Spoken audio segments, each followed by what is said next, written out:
আসসালামু আলাইকুম রহমতুল্লাহ।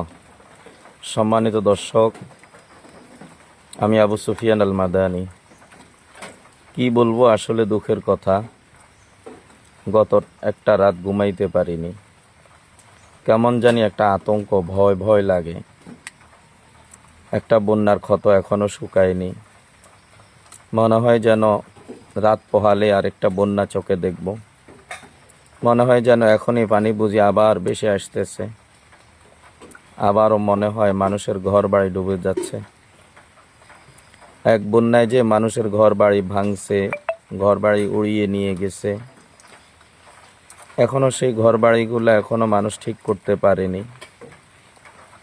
আবারও সেই বন্যার পূর্বাভাস।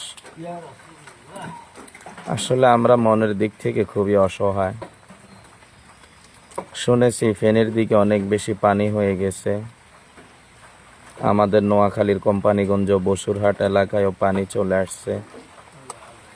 আমাদের এখানকার চিত্র বিভিন্ন জায়গায়, যেগুলি একটু নিচু জায়গা আছে সেগুলোতে পানি চলে আসছে। যেগুলো একটু উঁচু আছে সেগুলো এখনো আছে। আজকের দিন বৃষ্টি হলে মনে হয় অনেকগুলি হারিয়ে যাবে। বন্যায় যে রাস্তাগুলি হারিয়েছি সেই রাস্তাগুলি এখনো উদ্ধার হয়নি। আবারও সেই রাস্তাগুলি পানির কবলে হারিয়ে যাবে।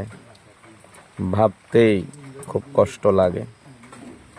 গত বন্যায় কত মানুষকে হারিয়েছি, অনেককে কবর দেওয়ার জায়গা পর্যন্ত পাইনি। বাক্সা করে কবর দিয়েছি। আজও সেই মানুষগুলার ক্ষত আমাদের শুকায়নি। আবারও সেই বন্যা আমাদের কাছে। বন্যা আমাদেরকে অনেক কিছু শিখিয়েছে। বন্যা আমাদেরকে অনেক কিছু শিক্ষা দিয়েছে। হায় রে বন্যা।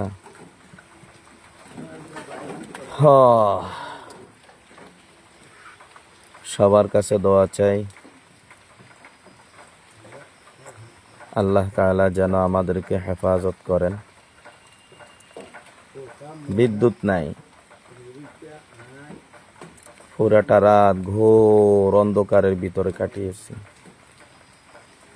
কেমন জানি ভয় ভয় লাগে, কারণ আমাদের দেশের মানুষের নিরাপত্তা নাই।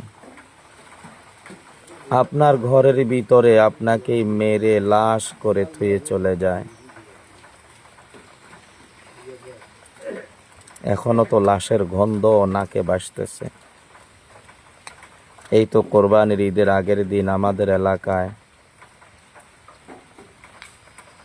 একজন নেককার ভদ্র মহিলাকে নির্মমভাবে তার ঘরে এইভাবে হত্যা করে চলে যায়।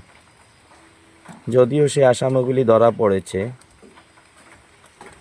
কিন্তু যখন ঘোর অন্ধকার নেমে আসে তখন এই কথাগুলি বারবার মাথায় আসে, যা আমি ঘুমিয়ে যাব, কতগুলি মানুষ, কে এদের পাহারা দিবে, কে এদের কথা ভাববে। এগুলো নিয়ে না ভাবতে ভাবতে আর ঘুম আসে না। ভালো থাকবেন সবাই, দোয়া করবেন আমাদের জন্য। আসসালামু আলাইকুম ওয়া রাহমাতুল্লাহ।